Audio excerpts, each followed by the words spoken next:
As a Christian believer, the Jesus that lives in my heart, that has led me to live the life I live, tells me that I should treat you like you wish to be treated, not like I sometimes would want to treat you. And I believe that we ought to care for the elderly and the widows, and that we need to value every single human life as being a person of worth, that no person is disposable, worthless, expendable. Hi, I'm Kirk Cameron, and thank you for joining us for a special YouTube exclusive with Governor Mike Huckabee. Mike, thanks so much for being here. Thank you. Great to be with you, Kirk. Appreciate it. Mike, I love talking with you because you have such a unique experience as a believer who has been deeply involved in the political sphere.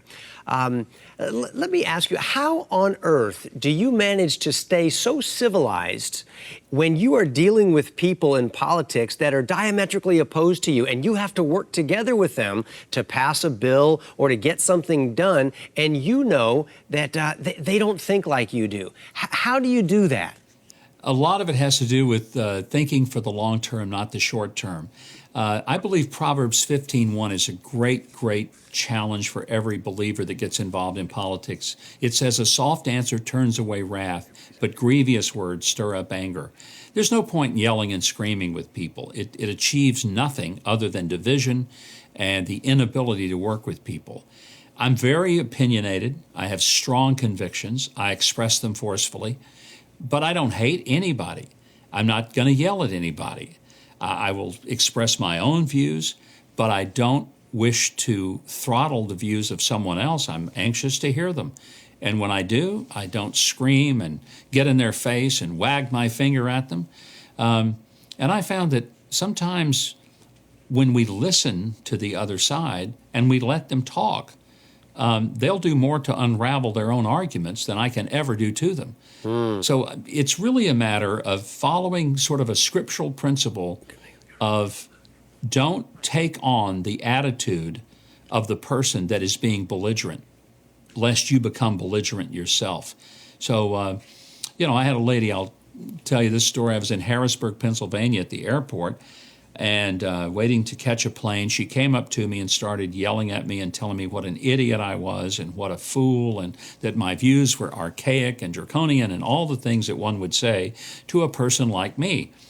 And so I knew that she was wanting for me to engage in her argument and to come back at her so that she could feel justified in her anger toward me.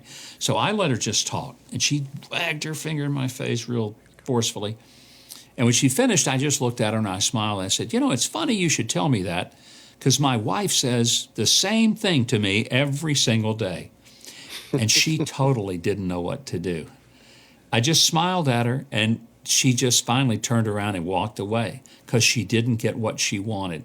So one of my rules is ask yourself, what is that person expecting me to do? And then make sure I don't do that. I'm going to have to remember that the next time somebody walks up to me at the airport with that wagging finger. That's a great strategy. Mike, are there ways that we could help to make our American political landscape more biblical? And is that even a good idea? Some people get afraid of this idea of turning us into a Christian society, like it's some sort of theocratic monster. That's not what Christians mean when they say that. They just want that framework and that ethic that promotes human flourishing to be brought to the forefront again. Are there ways we can do that? I think there is, Kirk, and one thing that maybe is tough when people are confronted about their faith and said, you Christians, all you want to do is tell us how to live. I love at that point to, in a soft way, smile and say, that's not it at all. But as a Christian believer, I want to make sure that every hungry person has food. I want to make sure that every lonely person has a friend. As a Christian believer, the Jesus that lives in my heart, that has led me to live the life I live, tells me that I should treat you like you wish to be treated, not like I sometimes would want to treat you. And I believe that we ought to care for the elderly and the widows, and that we need to value every single human life as being a person of worth, that no person is disposable, worthless, expendable, that the child with Down syndrome is as valuable as is the captain of the football team. So that's what I believe as a Christian. Do you have a problem with that? Is that offensive to you? Put it back on them and say, this is what being a Christian means.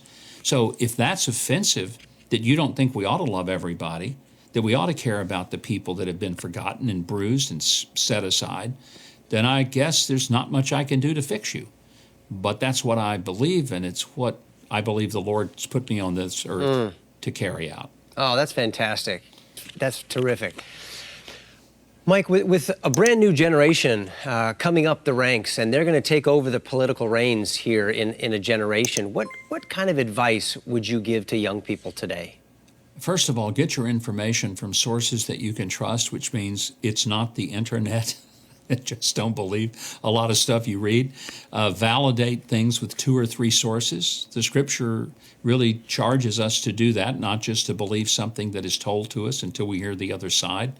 But I would also say to young people, live your life with a view that your purpose here on this earth is not to be served, but to serve others.